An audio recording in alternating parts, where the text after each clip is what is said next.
Hello, everyone. Welcome to Gooner Gathering. My name is Matt, and we are here to talk all things Arsenal women. And the first thing that we will be talking about is Sabrina D'Angelo.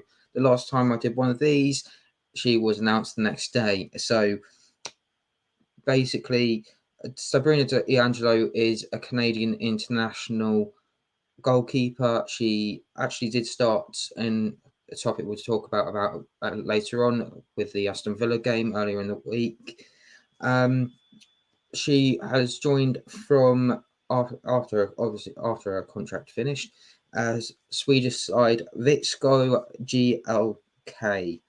Um, she is a very different goalkeeper compared to Manu Zinsberger. She likes to play the long ball, so that's sort of a good Arsenal to have in your locker against some teams. And it was quite interesting to see her play, but we'll talk about more about her as we speak about the Aston Villa game. So, also in our last sort of quick little news, I was leading up towards the Chelsea game. The game finished 1-1, and it was a game Arsenal should have won in the end. Plenty of chances for the Gunners to take the lead, especially in the first half. Eventually, Arsenal did take the lead through Kim Little and a penalty. Chelsea fans still arguing about whether or not that Caitlin Ford was fouled inside or outside the box. She fell inside the box. The referee decided to give that as a penalty, and Kim Little does what Kim Little does best, putting the penalties away. And it was, if I was to look back on it, there was a couple of chances, Frida Marnham, Stina Blackstenius. There was plenty of chances where these players could have stepped up. Even Steph Catley, she hit the crossbar in the end. And it was one of those games where something should have gone in, but it just wouldn't go in, unfortunately. And it was always going to be one of those games where it needed to be more than the one goal. In the end, Chelsea got their goal to equalise, and it now opened the door for Manchester United to go top of the table with their win over Liverpool with a 6-0 thrashing in the end. And it seems now like it's almost a 3-horse title race that we have on our hands. Then last weekend we went down to Brighton. Everyone would have known that the weather was a bit cold and it was getting towards that icy, frosty sort of feeling again that we had similarly earlier to December. And eventually the game was cancelled. Because of that, a lot of fans did travel, but the game was cancelled very last minute. It was around 2:30 before the game was actually eventually called off. This was going to be the late game, so a 6:45 kickoff.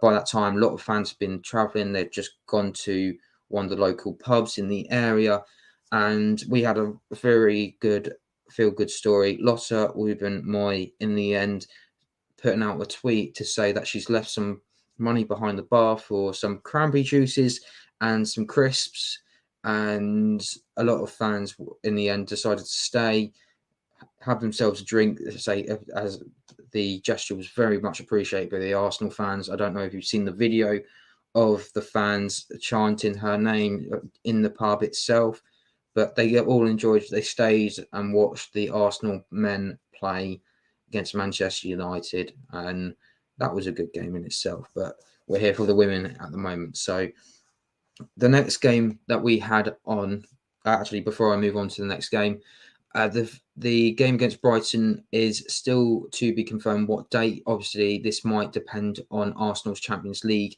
FA Cup, and now Conti Cup schedules.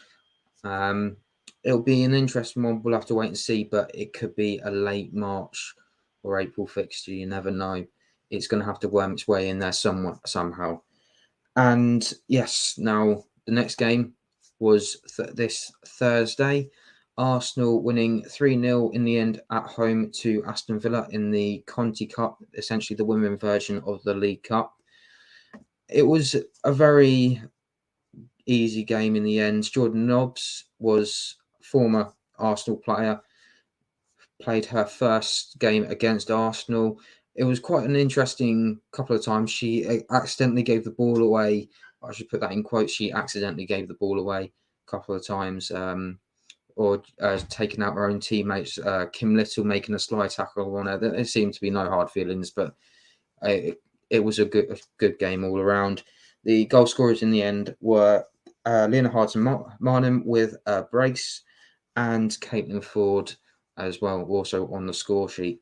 So it was a great game. It now means that Arsenal are through to the semi-finals. They will be at home to Manchester City, and that will take place 3 days, before they face Man City in the WSL on Saturday of the 11th. So it will be the 8th of February that the home leg, the home tie against Man City, before we travel to Man City 3 days later for the league. And last but not least, the Arsenal game against Leeds was today. Arsenal ended up winning that game 9-0. So just to give a rundown, 3 goals in the first half. Caitlin Ford, Kim Little with a penalty, Katrina Kuhl also scoring her first goal for Arsenal. Lena Hurtig making it 4. Jen Beattie made it 5. Nina Blackstenius made it 6 and 7 with her first goals since her brace against Zurich in the Champions League knockout towards the end of December. And then a first goal for Michelle Agiman, who is one of the youngsters that have just started. She made her debut against Leicester City earlier in the season. So an interesting one as well. And number 9, Victoria Pelova, also her first goal for Arsenal. It now means that Arsenal move on to the next round that will be played towards the end of February. It'll be, I believe that will be the 29th of February, around that time. It's usually a Sunday.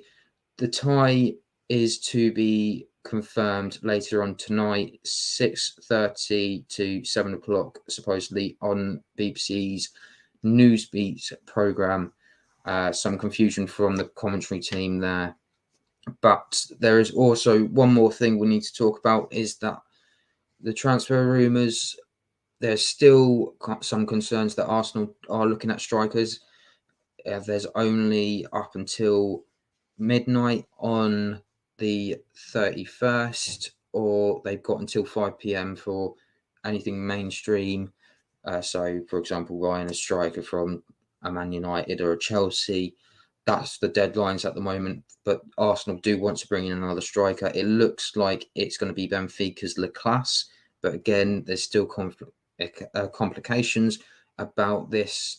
And on top of that, we've just heard yesterday, and this has been very, very vocal, a lot, especially on social media, Katie McCabe to Chelsea. It seems that Chelsea ended up putting a bid in, and Arsenal rejected it, but apparently Katie McCabe's open to the idea. For me, this is just a rumour. Nothing's concrete. It's more about, she's got 18 months on a contract. Is she willing to sign another 18 months contract with the club or not? She might be looking at options as well. She's coming into the peak of her years at the moment. But apart from that, it's one that's going to probably keep bringing up different stories, but it'll be more of a wait and see. Oh, yes, as well. Thank you for reminding me as well. Just before I forgot, Jen Beattie also retired this week from international retirement.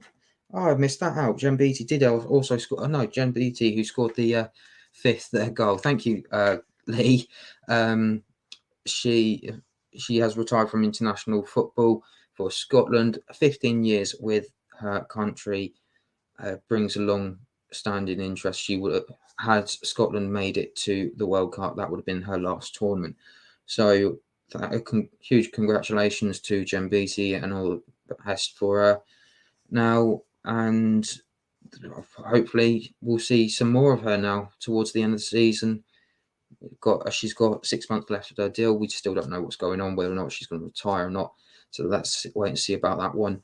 But for now, Let's go through everyone's socials. So mine is Matt LR at 28. You can also follow at Guna Gathering, at Posh Bertie, and at Guna Lee Meads. Please don't forget to follow and comment, and as well subscribe to the channel. And that's all from me today, and hopefully speak to you all soon. Thanks again, and see you next time.